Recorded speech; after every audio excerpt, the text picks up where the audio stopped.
오늘의 정치권 이슈 짚어보겠습니다. 김형준 명지대 교수, 배종호 세안대 교수 나오셨습니다. 어서 오십시오. 네, 안녕하세요. 안녕하세요. 지금 윤석열 전 총장 국민의힘 입당이 가시권에 접어들었다 이런 분석들이 꾸준히 나오고 있는데 구체적인 시점까지 지금 거론되고 있습니다. 8월 10일 전후가 될 것 아니냐 이런 얘기도 나오고 있는데 어떻게 보십니까? 윤석열 전 총장의 입당에 가장 적극적인 게 이준석 대표인 것 같아요. 네. 그런데 실제로 보면은 윤 전 총장이 입당을 하는 것이 얼마나 정책 효과가 있을까? 거기에서는 저는 굉장히 좀 부정적인 겁니다. 왜냐하면 일단 다 들어와서 경선을 하면서 경선 버스가 떠나는 것도 중요하지만 플랜 B는 뭐냐? 정치에서 우리가 얘기할 때 가장 최악인 상황에 대비하는 게 플랜 B라고 본다고 한다면 그런 맥락에서 보면은 김종인 비대위원장도 한 언론과 인터뷰에서 기본적으로 국민의당 입당이 뭐 중요하지 않다라는 얘기를 한 적이 있어요. 최근 인터뷰고 현 지지를 유지하는 게 그대로 내버려 두는 게 좋다는 거가 제가 말한 맥락과 같은 겁니다. 그러니까 다시 얘기해서 투트로로 가는 것이 훨씬 더 유리함에도 불구하고 윤 전 총장이 들어갔을 때 과연 어떠한 정책 효과가 있을지에 대한 부분들에 대해서는 설왕설래가 있을 가능성이 굉장히 크다고 봅니다. 네, 이른바 중도표를 잃을 수가 있다 이런 말씀이십니까? 뭐 여러 가지 수가 있죠. 왜냐하면 제3지대에서 역량을 키우고 저는 국민의힘 자체의 경선도 상당한 흥행적 요소가 저는 많다고 봐요. 왜냐하면 지금 뭐 거기에 많은 후보들이 지금 나와 있지 않습니까? 홍준표, 유승민, 최재형 등등등 이런 분들이 경쟁을 하다 보면 자연스럽게 양쪽으로의 관심이 증폭될 수 있는 부분들도 있기 때문에 네. 굳이 꼭 윤석열 전 총장을 입당하는 것이 정치적인 효과를 가져올 것인가에 대해서는 조금 저는 좀 부정적입니다. 저는. 교수님께서는 어떻게 보세요? 입당 효과에 대해서요. 그 부분은 뭐 득실이 다 있는 거예요. 지금까지의 윤석열 전 총장의 행보를 보면은 국민의힘에 조기에 입당하지 않고 제3지대에서 독자 깃발 들어서 사실상 국민의힘에서 추대받는 또는 그래서 이제 본인이 국민의힘을 결과적으로 흡수하는 그런 상황이었는데 최근에 이제 굉장히 지지율이 30%에서 10% 후반까지 추락하면서 본인도 이 달라진 상황에 맞게 선택할 수밖에 없어요. 네. 지금까지 쭉 행보를 보면은 아무래도 기존하고 좀 달라진 행보, 그러니까 국민의힘에 입당하는 쪽으로 가고 있는 것 같아요. 일단 이준석 대표하고 회동을 했다라는 것, 그리고 또 40명의 국민의힘의 현역 의원들이 입당 촉구 기자회견을 했다는 것, 그리고 또 국민의힘의 전현직 의원 또 당직자들로 대거 캠프를 보강했다는 것, 그리고 이제 일부 언론 보도에 따르면은 이 치맥 회동 이준석 대표가 하는 자리에서 8월 10일이라는 날짜를 이 윤석열 전 총장 본인이 특정을 했다고 그래요. 그래서 가정법으로 만약에 하게 된다면 그 전에 알려드리겠다라는 네. 얘기까지 지금 했기 때문에 윤석열 전 총장 입장에서는 선택지가 크게 두 가지 아니겠습니까? 끝끝내 제3지대로 가든지 아니면 국민의힘에 들어가서 승부를 보든지. 그러나 말씀드린 대로 굉장히 불리한 상황으로 계속 되기 때문에 지금은 국민의힘에 입당하는 쪽으로 좀 입장이 바뀐 것 아닌가 그렇게 생각이 되고, 입당한다면은 그 시기는 결국 이제 국민의힘의 경선 버스가 8월 말 9월 초에 출발하기 때문에 8월 달에는 본인이 입당을 결정해야 되는 상황이 아닌가 생각이 됩니다. 네, 교수님께서 그 입당에 좀 무게를 실어주시면서 지금 윤석열 전 총장 캠프에 국민의힘 그 관계되신 분들이 좀 들어가 있지 않습니까? 그 얘기를 좀 해주셨는데 어떻게 보면 입당 전에 사전 포석을 깔아놓은 거다 이렇게 봐도 되는 겁니까? 글쎄요, 뭐 이제 윤 전 총장의 결정인데 저는 몇 가지 전제가 조금 이해하기가 어려워요. 불리하기 때문에 국민의힘에 입당해야 된다? 그게 과연 맞을까요? 불리하더라도 자기가 독자적인 힘을 갖는 게 중요한 것이지, 아니 국민의힘에 들어가면은 지금 추락하고 있는 게 완화될 수 있는 부분들이 오히려 더 국민의힘에 들어가는 순간 각 후보들로부터 집중적 공격을 받을 수밖에 없고, 지금 민주당 예비 경선 한번 보세요. 이재명 후보가 상당히 앞서가고 있다가 집중 공격을 받으면서 나름대로 변화가 오고 있는 부분들이 있을 수 있기 때문에, 그래서 결국은 뭐 8월 10일 나고 못 박았다고 한다 하더라도 상황이라는 것이 또 오늘 또 하나 흥미로운 그 사실이 발견됐어요. 네. 국민의힘과 국민의당이 합당이 결렬됐습니다. 네. 그래서 갖고 있는 함의가 뭐냐? 그러니까 결국은 전체가 하나로 묶여가지고서 정권 교체를 위한다라고 하는 그 전략이 도대체 뭐냐라는 겁니다. 그러니까 김종인 비대위원장도 뭐라고 얘기를 했냐면 그 부분에 저는 동의를 해요. 이준석 대표가 제일 야당 대표로서 내년 대선을 어떻게 이끌어 갈 것인가에 대한 본질적인 전략이 있어야 한다고 하는데 전략은 없고 전술만 가지고 움직이는 게 아니냐라는 부분 속에서 국민의힘의 관련자들이 뭐 캠프에 갔다고 해서 제명을 한다 안 한다 한마디로 그거는 비정치적인 거예요. 자, 미국 같은 경우는 샌더스라는 사람이 무소속인데도 불구하고 민주당 경선에 참여하게끔 만들었어요. 왜냐하면 바깥에서 열심히 같이 함께 하는 모습이 중요한 것이지 꼭 같이 들어와서 같이 하는 것이 옳은 것이냐에 대한 판단은 저는 각자 충분히 나름대로 정치 실질이 있다고 보는지만 현재 전 시점에서는 윤 전 총장이 저렇게 조기에 입당하는 것이 결코 정치적인 실익을 따져봤을 때 꼭 있는 건 아니다. 실이 더 클 수도 있다라는 말씀 좀 드립니다. 네, 지금 국민의힘과 국민의당의 합당 결렬 새 뉴스니까 관련된 말씀을 해주셔서 제가 추가로 좀 질문을 네네. 드리면 결국 국민의힘과 국민의당이 합당이 결렬됐다는 건 결국 주도권 싸움, 전국 주도권 그리고 어떻게 보면 정치적인 지분을 서로 놓지 않으려는 측면이 강했기 때문에 결렬이 된 거지 않습니까? 그런데 그 연장선상에서 윤 전 총장이 국민의힘 내부로 들어갔을 경우에 국민의힘 내부에서 또 자강론이 꾸준히 제기되고 있는 상황에서 국민의힘 어떻게 보면 이 주자들 사이에서 좀 묻힐 수도 있을 것이다 이런 말씀이신 건가요? 특히 나가서 이제 국민의당의 안철수 대표는 지금 뭐 지난 서울시장 경선에서 나는 대선에 안 나간다고 했지만 얼마든지 잠재력은 있는 거죠. 만약에 윤 전 총장이 입당을 하면은 이제 제3 후보가 누가 되느냐면 안철수 저는 당 대표가 될 가능성이 굉장히 크고 예. 또 하나 지금 뭐 선언을 안 했지만 김동연 전 부총리도 제3지대에 남아서 얼마든지 자기의 앞으로의 행보를 가져갈 수 있는 부분들이 있기 때문에 윤 총장이 들어간다고 해서 깨끗하게 여야 아주 강력한 양강 대립 구도가 만들어진다는 거는 제가 볼 때는 그 기본 전제가 잘못된 거다라는 의미에서 봤을 때 지금 안철수 대표도 고민이 굉장히 많을 거라고 저는 봐요. 왜냐하면 두 정당이 합당을 하게 되면은 그 합당의 지도 체제에 대한 부분들에 대해서 합의가 없었던 거라고 볼 수밖에 없는 거죠. 공동대표를 하든지 아니면 새로운 당이 만들어지면 새 당에 입각한 새로운 경선 룰을 만든다든지 이래야지 합당이 되는데 무조건 지금 상황 같아서는 국민의당이 들어오라는 거거든요. 그러니까 흡수 합당을 한다는 것에 대기 때문에 결국은 안철수 대표가 이 부분에 대해서 거부를 하지 않았나 생각을 좀 하게 됩니다. 네. 제가 첨언하실 좀 내용 있을까요? 첨언을 하면은 윤석열 전 총장은 굉장히 딜레마적인 상황이에요. 그게 무슨 얘기냐면은 본인이 계속해서 국민의힘에 들어가지 않고 지금 3지대 외곽에 머물 경우에는 지지율이 하락하고 있는 그런 상황에서 지지율 하락세가 더 커진단 말이에요. 만약에 지지율 하락세가 더 커질 경우에는 본인의 미래의 선택지가 굉장히 좁아지는 거죠. 그럼 이제 남은 선택지는 결국 이제 안철수 대표와 힘을 같이 해서 가야 되는데 그럴 경우에 승률이 매우 부족하다는 것이죠. 그렇기 때문에 국민의힘에 들어갈 선택을 할 가능성이 지금 높아지고 있는 그런 행보를 하고 있는데 예. 국민의힘에 들어갈 경우에는 본인 또 내부 검증을 치열하게 거쳐야 되는 이제 그런 문제가 있단 말이에요. 따라서 이럴 수도 없고 저럴 수도 없는 그런 상황. 그런데 또 본인이 만약에 또 들어가는 타이밍의 시점을 놓칠 경우에는 지금 최재형 전 감사원장 같은 경우 뭐 5%를 뛰어넘고 지금 8%대까지 갔단 말이에요.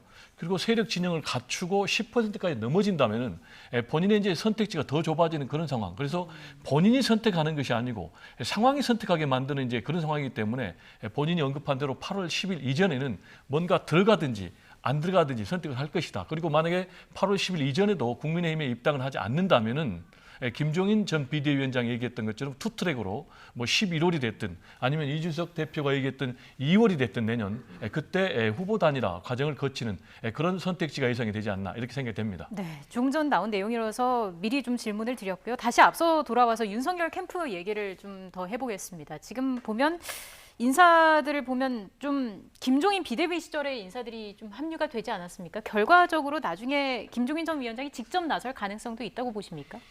그 부분은 좀 두고 봐야 되겠죠. 김종인 전 비대위원장 같은 경우는 뭐 지금 대한민국 최고의 전략가다 이런 평가를 받고 있는데요. 이분의 최근 행보를 보면은 윤석열 전 총장만 지원하는 것이 아니고 뭐 유력한 야권의 대선 주자들은 다 격려해 주는 그런 상황 아니겠습니까?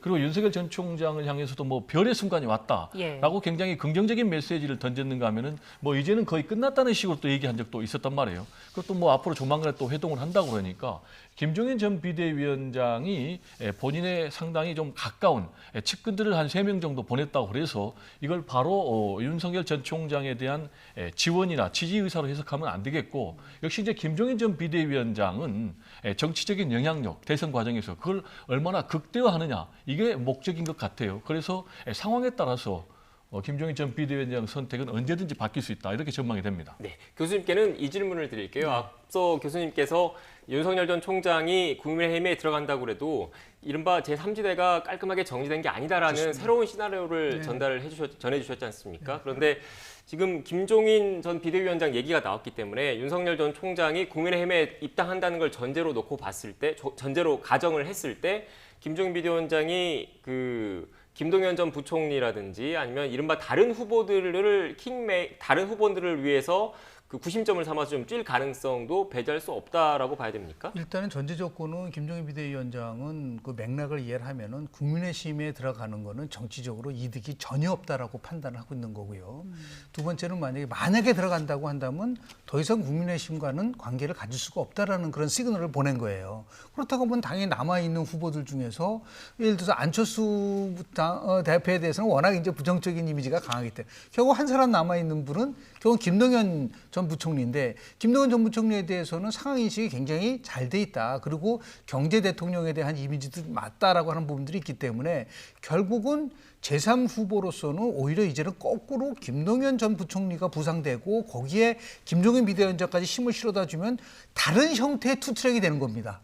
지금까지 투트랙은 윤석열 그리고 국민의힘의 트랙이었었는데 이제는 거꾸로 국민의힘에 누가 됐든 간에 나오더라도 바깥에는 김동연 전 부총리를 중심으로 한 또 제3지대의 부분이 있는 부분들이 있기 때문에 결국 야권은 제3지대를 통한 두 개의 트랙이 만나는 지점이 11월 아니면 12월까지 갈 수밖에 없는 구조고, 그것이 결국은 전략적으로 봤을 때는 훨씬 더 유리하다고 지금 김종인 비대위원장은 판단을 하고 있고, 본인이 이제 양쪽의 단일화 논의 과정 속에서 어느 쪽에다가 힘을 실어주냐에 따라서 결정될 수 있기 때문에 본인이 얘기하는 인플루언스, 영향력을 그대로 극대화시킬 수 있는 그런 방향으로 구상을 하고 있는 것이 아닌가라는 생각을 하게 됩니다. 네, 지금 말씀 들어보니까 앞서 대담 초반에 새로운 시나리오를 언급을 해주셨잖아요, 교수님께서. 네네네. 조금 전에 이 대답의 연장선을 염두에 두시고 말씀을 하신 것 같네요. 네. 이게 참 전국 지도가 어떻게 그려질지 관심이 계속 높아지고 있는데, 이런 가운데 벌써부터 윤 전 총장에 대한 견제 목소리도 나오고 있습니다. 일단 홍준표 의원이 강하게 비판을 이어갔습니다. 드루킹 특검 연장을 주장한 윤 전 총장을 향해서 서울중앙지검장 시절의 사건 은폐 당사자다 이야기를 했습니다. 어떻게 들으셨습니까? 홍준표 전 대표의 논리는 상당히 저는 설득력이 있다고 봅니다. 지금 주장하는 것이 당신이 그 당시에 서울중앙지검장이었기 때문에 수사를 제대로 지휘했다면 검찰 수사에서 드루킹의 불법 행위가 또 김경수 전 지사의 연루 행위가 드러났을 것 아니냐. 그런데 지금 와서 그걸 이제 사실상 계속해서 부정한 듯한 그런 발언하는 것은 자가당책이다라고 얘기를 하고 있고, 지금 이제 민주당에서는 의리 내지는 뭐 배신을 계속 얘기를 하고 있지 않습니까? 근데 이제 윤석열 전 총장 같은 경우는 뭐 정통성 얘기를 하고, 또 그러면서 문재인 대통령도 사실상 연루됐다는 그런 이제 단정적인 얘기를 하면서 특검을 또 주장을 하고 있는 그런 상황인데, 제가 볼 때는 본인이 당시에 중앙지검장으로서의 수사 책임자였기 때문에 이 부분에 관련해서 특검의 수사가 맞다라고 굉장히 강조하는 것은 상당히 본인의 책임에 대해서는 좀 스스로 좀 회피하는 듯한 그런 부분이 분명히 존재한 것 아닌가, 이렇게 생각이 좀 됩니다. 네. 윤 전 총장의 움직임 관련해서 좀 더 알아볼까요? 윤석열 전 총장 오늘은 부산을 찾았습니다. 박형준 부산시장을 만났다고 하는데 그 모습 잠깐 보고 대담 이어가겠습니다. 서울 말씨 쓰는 부산시장을 딴 데서는 구경하기 없어요. 그래서 그 초량동에 중국집들 많이 있나 모르겠어요. 예, 아직 그것도 많이 있습니까? 아주 얇게만 누가 맛있어가지고 저 여기 근무할 때 퇴근길에 우리 직원들하고 막 다니던 기억이 나거든요. 아니, 저는 뭐 시장님 나오시는 그 프로는 거의 뭐 본방사수를 했기 때문에 배울 것도 많고. 네. 총장님 주제로 제일 많이 토론한 것 같은데.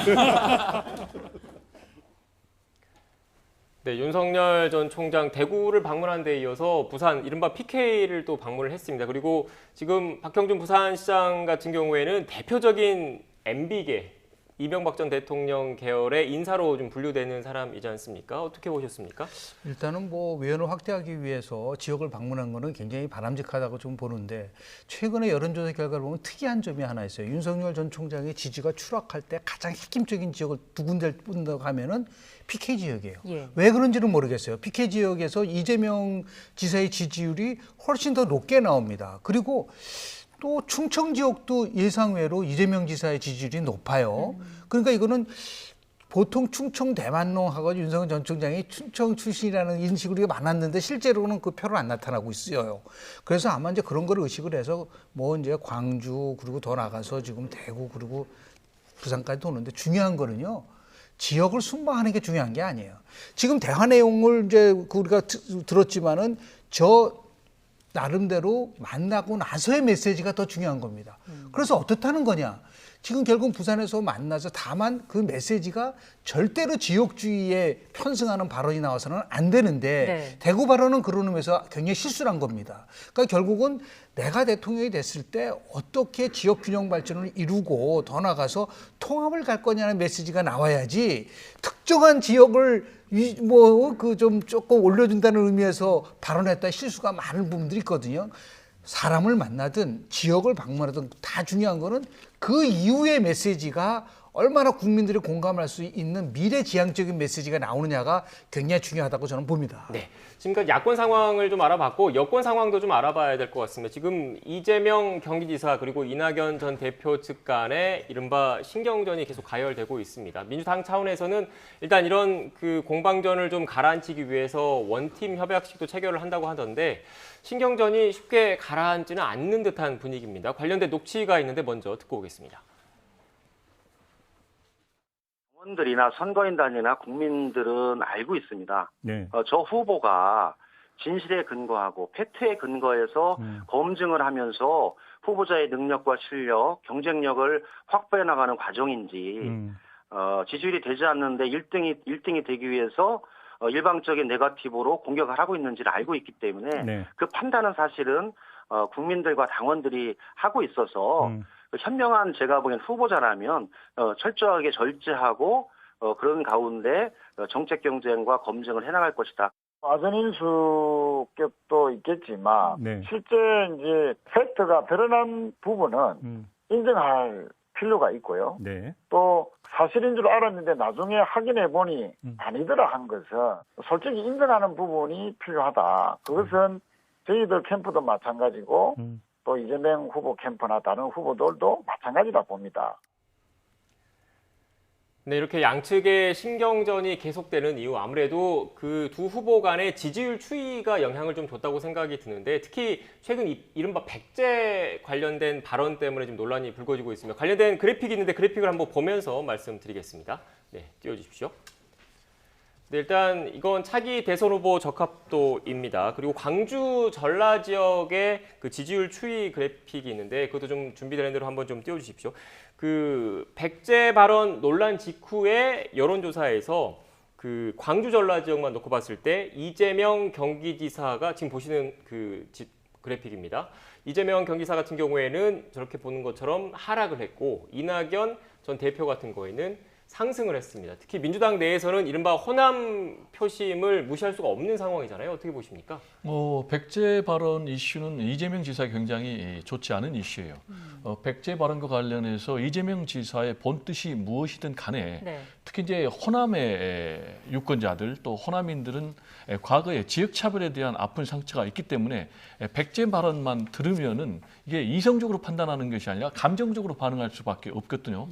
따라서 이 문제가 계속 이슈화 되면서 말씀하신 대로 지금 한국사 여론조사 연구소에서도 지금 이재명 지사의 지지율을 하락하고 호남에서 그리고 이낙연 전 대표 지지율이 올라가는 이런 상황이 나온 여기가 바로 여기에 있는 거예요. 그럼 이제 이 문제가 계속해서 이슈화 될 경우에는 무슨 문제가 있냐면은 전반적으로 민주당의 권리당원 가운데 50%에 가까운 권리당원이 호남인들이 차지하고 있기 때문에 예. 이 문제가 계속해서 주요 이슈가 되면은 이재명 지사에게 더 데미지가 심각해지는 거예요.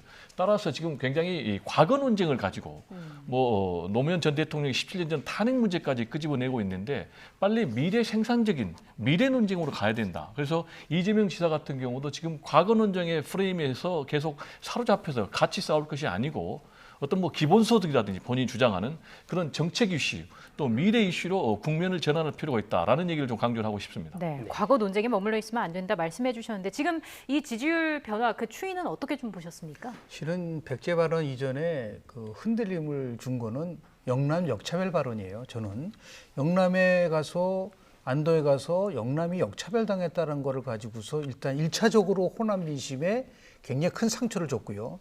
그것을 이제 백제 발언 물론 이제 진위 과정을 보면은 여러 가지 공방이 있지만 결국은 백제 발언을 하면 할수록 김대중 대통령에 대한 나름대로 지역 통합이라든지 DJP 연대를 통해서 수평적 정권 교체를 이룬 DJP 대통령에 대한 것도 인정하기 어렵다는 듯한 뉘앙스로 들린단 말이에요. 이러다 보니까 당연히 호남에서는 그럼 대안은 누구냐? 이낙연 후보가 윤석열 후보와의 경쟁에서 큰 차이가 나면은 이런 현상이 나오지는 않아요. 그러나 이낙연 후보가 나오고 더 나아가서 이재명 후보가 나와도 윤석열 후보와 대등한 지금 그 양자대결 구도가 온다고 하니까 호남 분들은 자신 있게 그리고 이제 확실한 대안을 이낙연 후보 쪽으로 가고 있다라고 하는 일종의 큰 흐름이라고 볼 수가 있는 거기 때문에 결국은 이제 이재명 지사가 이 흐름을 어떻게 끌어낼 것이냐. 네. 지금 이재명 지사는 또 반대로 인천 경기 지역에서는 굉장히 강세예요. 예. 근데 이 부분 수도권과 결국 호남이 분화되는 과정을 지금 민주당 경선은 그런 현상이 나타나고 있지 않는가 생각을 좀 하게 됩니다. 네, 알겠습니다. 지금까지 김형준 명지대 교수, 배종호 세한대 교수와 함께 전국 현안과 관련된 이야기 나눴습니다. 오늘 말씀 고맙습니다. 고맙습니다. 네, 감사합니다.